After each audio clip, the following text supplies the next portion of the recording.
எலெக்ஷன்ல நிக்க வேண்டாம், நாமினேஷன் தாக்கல் பண்ண வேண்டாம், அவ்வளவு தூரம் கேள்வி கேட்டேனே. கேட்டீங்களா நீங்க?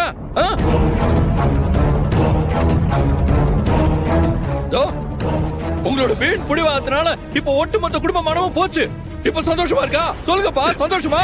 சொல்லுங்க. சொல்லுங்கப்பா. சொல்லுங்க. கபிலா, கபிலா விட வர. போதுமா? சொல்லுங்கப்பா. சந்தோஷமா? சொல்லுங்க. கபிலா, சொல்லுங்க. என்ன பண்ணிட்டு இருக்க? கபிலா, சொல்லுங்கப்பா. டேய் விடுடா. டேய்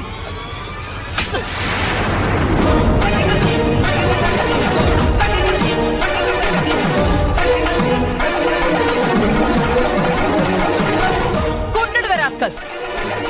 யார் சட்டையை பிடிக்கிற நீ? என்னடா நினைச்சிட்டு இருக்க நீ உன் மனசுல? எப்படா அவர் சட்டையை பிடிக்கிற அளவுக்கு உனக்கு தைரியம் வந்துச்சு? தொலைச்சிருவ சொல்லிட்டேன். இப்ப என்ன நடந்துச்சு இப்படி கத்திட்டு இருக்க? எவ்வளவு ஒருத்தி என் புருஷன் அவளை கல்யாணம் பண்ணி ஏமாத்திட்டாருன்னு அவ வந்து சொல்லிட்டு இருக்கா. அத நான் அப்படியே நம்பிடுவேனா? இத்தனை வருஷமா நான் அவர் கூட வாழ்ந்துட்டு இருக்கேன். அவர் எப்படிப்பட்டவர்னு எனக்கு தெரியும்.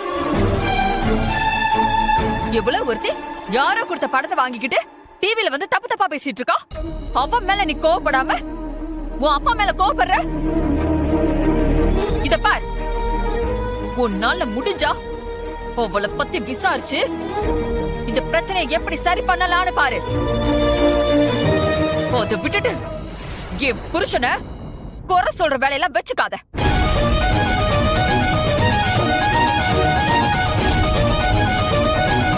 யாரும் அந்த பொம்பளை சொல்றத நம்பாதீங்க.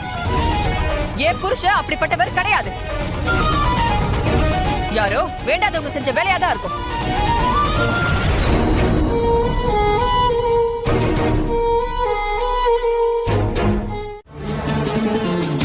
நாமினேஷன் பண்ணதுக்கே இந்த நிலைமை. இதே எப்படி சமாளிக்க போறோம்னு தெரியல. இதுக்கு மேல எனக்கு பிடிவாதமா இருந்தீங்கன்னா எனக்கு என்னெல்லாம் நடக்கும்னு தெரியல. அம்மா உங்களுக்கு சப்போர்ட்டா பேசுறாங்கன்னு பாக்குறீங்க. அவங்க மனசுல எவ்வளவு வேதனை அனுபவிச்சுட்டு இருக்காங்கன்னு எனக்கு மட்டும் தான் தெரியும். அம்மா உண்மையை அப்படியே சொல்லாம வேற லேடிய வச்சு விளையாட்டு காட்டுறான். அப்படின்னா என்ன அர்த்தம்? உண்மையை எப்ப சொல்லணும்னு அவன் தெளிவாதான் பிளான் பண்ணி வச்சிருக்கான்னு அர்த்தம். ஒருவேளை அந்த லேடி சொன்னது பொய்ன்னு நம்ம ப்ரூவ் பண்ணிட்டா கூட அவன் அந்த உண்மையை வெளியே கொண்டு வந்துருவானே. அதை போயின்னு உங்களால ப்ரூவ் பண்ண முடியுமா? இப்ப புரியுதா? இப்ப புரியுதா நான் ஏன் தலைப்பாட அடிச்சிட்டேன்னு? அந்த வர்மா நாம நினைக்கிற மாதிரி சாதாரணமான ஆள் இல்லப்பா. ஒரு விஷயத்தையே என்ன பண்ணணும், எப்படி பண்ணணும்னு ஸ்கெட்ச் போட்டு பண்றான். அப்போ அவன் நினைச்சானா இன்னும் என்னெல்லாம் செய்வான். அதையும் அப்ப உங்களுக்கு புரிய மாட்டேங்குது. ஆனா நீங்க ஒரு விஷயத்தை புரிஞ்சுக்கிட்டீங்களா?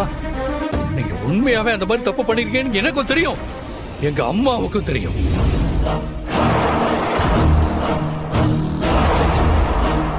இந்த லேடி இல்ல, சிவாவோட அம்மாவே நேர்ல வந்து நீங்க அவங்களை ஏமாத்திட்டு தான் சொன்னாலும் எங்க அம்மா இப்ப மாதிரி தான் எப்பவுமே உங்களுக்கு சப்போர்ட் பண்ணுவாங்க.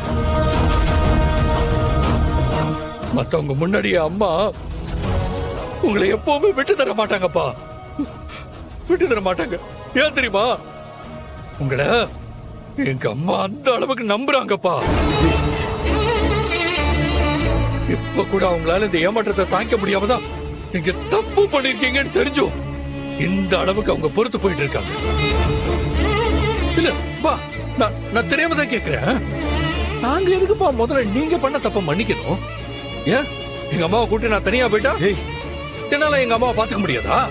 ஏண்டா இப்படி பண்ற? நீங்க அவங்கள பாத்துக்கிட்டதை விட எங்க அம்மாவை நான் ரொம்ப நல்லாவே பாத்துப்பேன்.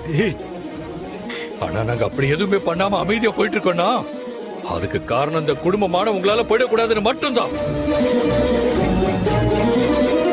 ஒரு நாள் உங்களோட மரியாதை கெட்டக்கூடாதுதான் நாங்களும் நினைக்கிறோம். கபிலா, ஏய், ஏண்டா இப்படி பண்ணுன? ஏண்டா இப்படி பண்ண? பாரு பாரு பாரு பாரு, ஏண்டா இப்படி பண்ணேங்கிறல்ல? நான் என்னடா அவ்வளவு பெரிய தப்பு பண்ணேன்? எனக்கு மட்டும் நீ எதுக்காக அப்படி சொல்றேன்னு புரியாமலா கபிலா இருக்கு? அப்படி இருந்துமே நான் என் முடிவுல உறுதியா இருக்கேன்னா எந்த அளவுக்கு நான் யோசிச்சு இந்த முடிவை நான் எடுத்திருப்பேன். ஆனா நீ என்ன புரிஞ்சுக்காம இப்படி பண்ணிட்டியே. உனக்கு ஏதாவது ஒண்ணு ஆச்சுன்னா நான் என்னடா பண்ணுவேன்? உன்னை பறி கொடுத்துட்டு நான் மட்டும் என்னடா செய்ய போறேன்? அதுக்கப்புறம் நான் வாழறதே வேஸ்ட் தானடா. இத பாரு, உன் நிலைமை எனக்கு புரியுது கபிலா. உன் மனசுல என்ன ஓடிக்கிட்டு இருக்கு, நீ எதனால இவ்வளவு டென்ஷன் ஆகுறேன்னு எல்லாமே எனக்கு தெரியும்டா. எனக்கு தெரியும் நீ தலை குனிகிற மாதிரி ஒரு நிலைமைய. நான் உதய பெருமாளோட மனைவி.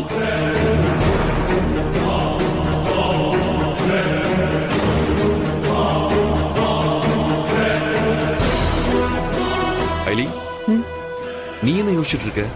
நீங்க என்ன நினைச்சு ஃபீல் பண்றீங்களோ அதை நினைச்சுதான் யோசிச்சுட்டு இருந்தேன். எனக்கு உண்மையாவே ஒண்ணுமே புரியல சிவா.